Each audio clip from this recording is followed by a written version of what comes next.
الحلقة الثامنة، السلام.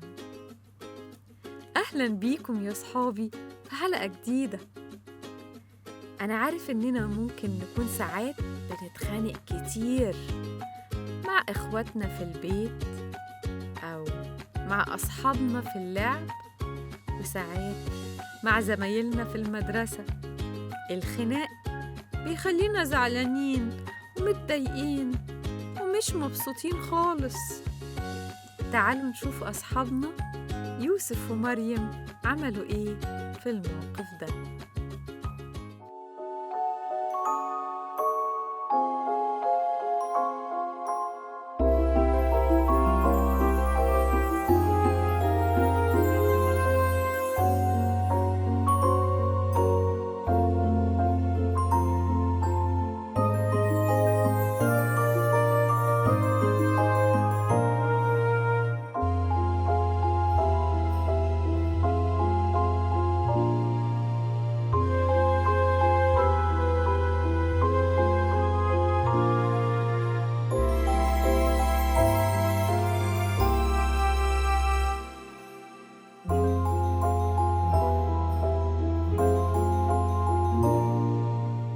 وزي ما شفنا أصحابنا يوسف ومريم، كان الخناق بيبوظ يومهم ويخليهم مش مبسوطين، لكن قدروا يلاقوا كل الفرحة والانبساط لما اختاروا المصالحة، وكل واحد قدم لأخوه محبة.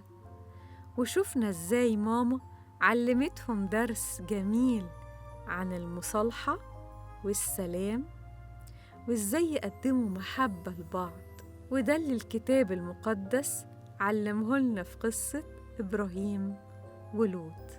يلا بينا نسمعها ونتعلمها من كتابنا المقدس. إبراهيم راح مصر هو ومراته سارة، كان معاه ابن أخوه لوط. إبراهيم كان غني جداً ومعاه مواشي كتير جداً، ولوط كمان كان عنده بقر وخرفان كتير قوي. وفي يوم من الأيام الرجالة اللي بترعى مواشي إبراهيم اتخانقوا مع الرجالة اللي بترعى مواشي لوط. إبراهيم كان بيحب لوط ابن أخوه جدا، وقال له: مش عايز يكون في بينا مشاكل، اختار انت مكان تعيش فيه وانا هختار بعدك، بس شوف انت الأول تحب تعيش فين. لوط اختار يعيش في الشرق، بص كده على الأرض وشاف أرض جميلة كأنها جنة، وقال: أنا أختار الأرض دي، أنا هعيش هنا. وعاش في بلد اسمها سدوم وعمورة. إبراهيم اختار إنه يعيش في أرض كنعان، ونقل حياته هناك عشان ما تكونش فيه مخاصمة مع ابن أخوه اللي بيحبه لوط.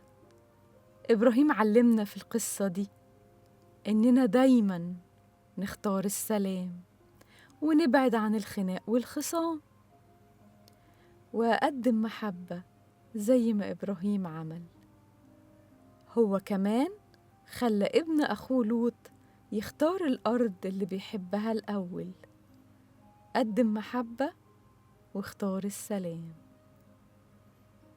تعالوا نحفظ آية النهاردة: طوبى لصانعي السلام لأنهم أبناء الله يدعون. متى 5:9.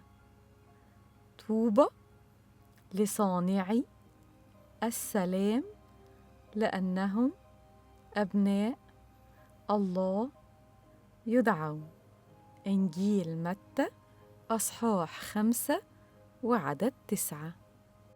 لو عجبتكم الحلقة ما تنسوش تدوسوا على زرار اللايك، وكمان ما تنسوش تدوسوا على زرار الاشتراك عشان توصلكم الحلقات الجديدة أول بأول.